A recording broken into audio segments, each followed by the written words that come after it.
ऐसा भी था कि जेएमएम और भाजपा भी गठबंधन में सरकार चलाएगी। तो आज कांग्रेस और जेएमएम गठबंधन में है।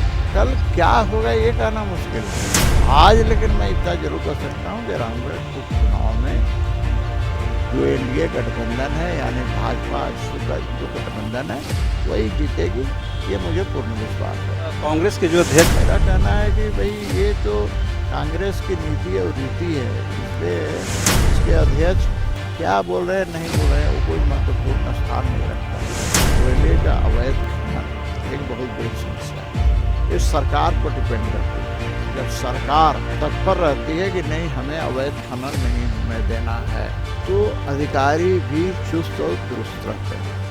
लेकिन यहाँ तो हर स्तर पर अधिकारियों को भी पैसा चाहिए ना, अवैध खनन नहीं कराएंगे तो पैसा कहाँ से होगा। 2024 के चुनाव से रामगढ़ का उपचुनाव कोई मायने नहीं रखता है।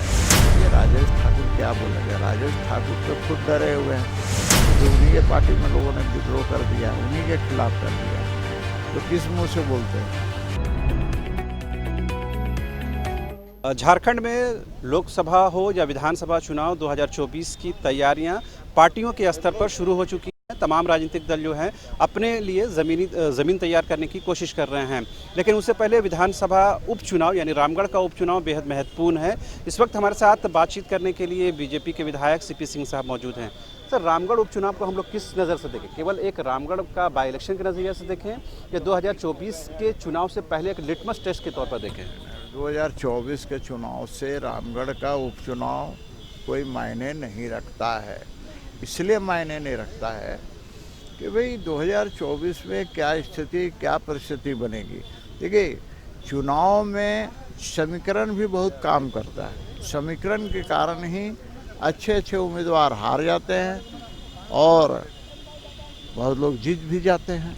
तो ऐसी स्थिति में 24 में क्या समीकरण बनेगा, कौन लोग होंगे, किसके साथ गठबंधन, यहाँ तो आप देखते हैं गठबंधन टूटते रहता है ना। कभी ऐसा भी था कि जेएमएम और भाजपा भी गठबंधन में सरकार चलाई है, तो आज कांग्रेस और जेएमएम गठबंधन में है। कल क्या होगा ये कहना मुश्किल है।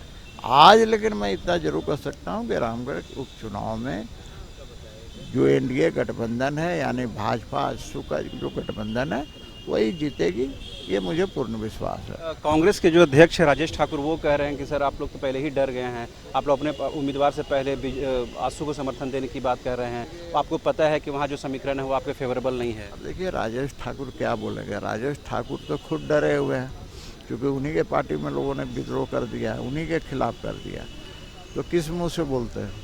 वो तो खुद डरे हुए इंसान हैं। तो राजेश ठाकुर को पहले अपनी पार्टी को ठीक करना चाहिए और फिर बयान दें तो अच्छा रहेगा।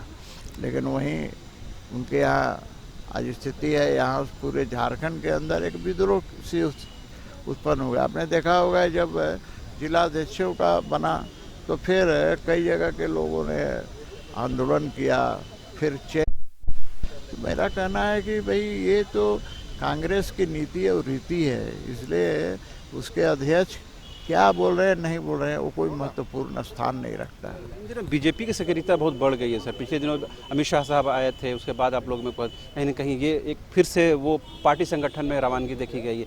23-24 को कार्यकारिणी की बैठक रांची में नहीं रह करके देवघर में रखा गया है। देखिए बीजेपी की सक्रियता जो है ना वो 5 साल रहती है।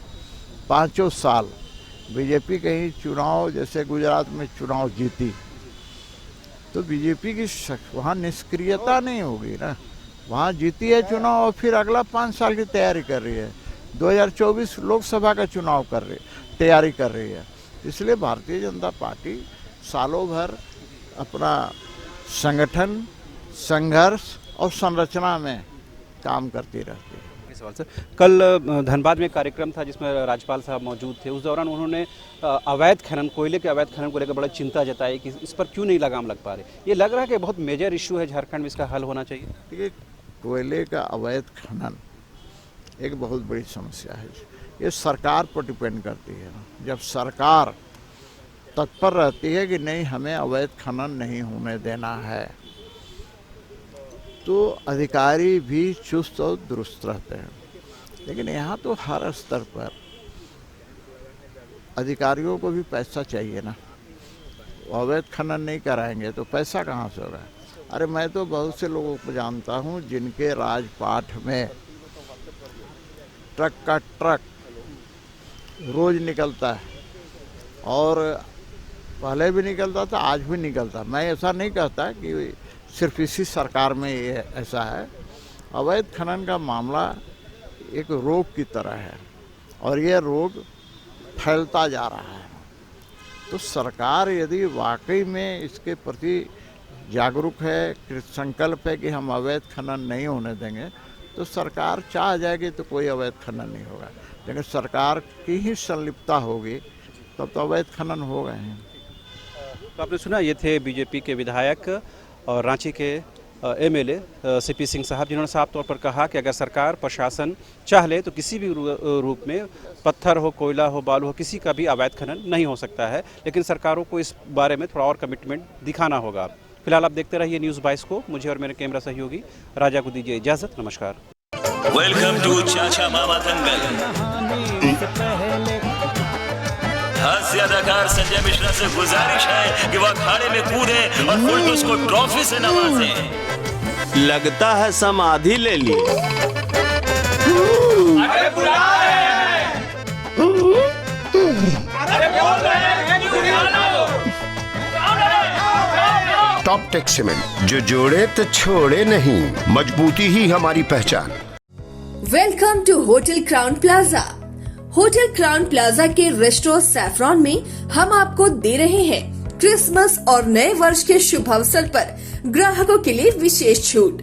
999 से ज्यादा के बिल पर 15% और 1999 से ज्यादा के बिल पर 20% की भारी छूट, और शादी, बर्थडे, सगाई और अन्य सभी प्रकार की पार्टी बुकिंग में भारी छूट। Facility, convenient stay and luxurious room, banquet hall, resto Saffron, Crown spa and salon, beauty parlour, big parking, pickup and drop from railway station and bus stand, home delivery. For contact 6207676941 और 9128555858। 4 धामों में से एक रामेश्वर धाम सहित तिरुपति बालाजी, कन्याकुमारी, मदुरई, मां मीनाक्षी देवी और श्री मल्लिकार्जुन ज्योतिर्लिंग का झारखंड में सबसे कम दर पर सपरिवार दर्शन लाभ का अनुपम अवसर। संपर्क करें मां कामाख्या धार्मिक रेल यात्रा, केसरी नर्सिंग होम, पहला तल्ला, पिस्का मोड़, रांची।